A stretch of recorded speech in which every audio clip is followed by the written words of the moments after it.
রক্তাক্ত 28 অক্টোবর শহীদ ও আহতদের স্মরণে নারায়ণগঞ্জ জেলা বাংলাদেশ শ্রমিক কল্যাণ ফেডারেশনের আয়োজনে আলোচনা সভা এবং দোয়া অনুষ্ঠিত হয়েছে। এস.এইচ. মুন্না খানের প্রতিবেদনে থাকছে বিস্তারিত। মঙ্গলবার সকালে নারায়ণগঞ্জ জেলা বাংলাদেশ শ্রমিক কল্যাণ ফেডারেশনের সাইনবোর্ডস্থ নিজস্ব কার্যালয়ে আলোচনা সভা এবং দোয়া অনুষ্ঠানে প্রধান অতিথির বক্তব্য রাখেন বাংলাদেশ শ্রমিক কল্যাণ ফেডারেশনের কেন্দ্রীয় কমিটির দপ্তর সম্পাদক নুরুল আমিন।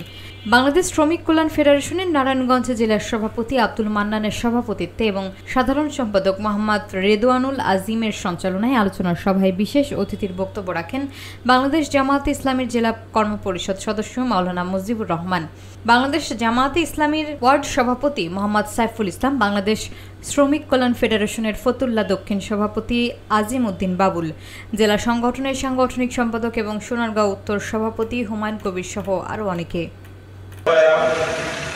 আমাদের গুরুত্বপূর্ণ আলোচনা করছেন, বক্তব্য রাখছেন। আমি সংক্ষেপে আমার কথা বলে শেষ করবো। তত্ত্বাবধায়ক সরকার একটি গুরুত্বপূর্ণ ভূমিকা পালন করে আসছিল।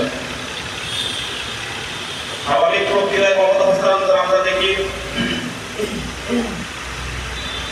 2096 যে আওয়ামী সরকার ক্ষমতায় এসে তারা বিভিন্ন কায়দায় সন্ত্রাসী কার্যক্রমের মাধ্যমে চাইছিল এদেশে ক্ষমতায় চিরস্থায়ী থাকার জন্য, কিন্তু তত্ত্বাবধায়ক সরকার ব্যবস্থার কারণে স্বাভাবিকভাবে 2001 সালে তাদেরকে ক্ষমতা হস্তান্তর করতে হয় তত্ত্বাবধায়ক সরকারের হাতে।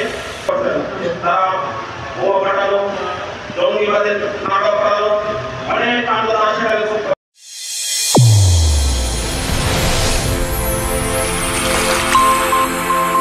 চ্যানেল A1 হৃদয় রেসপন্স।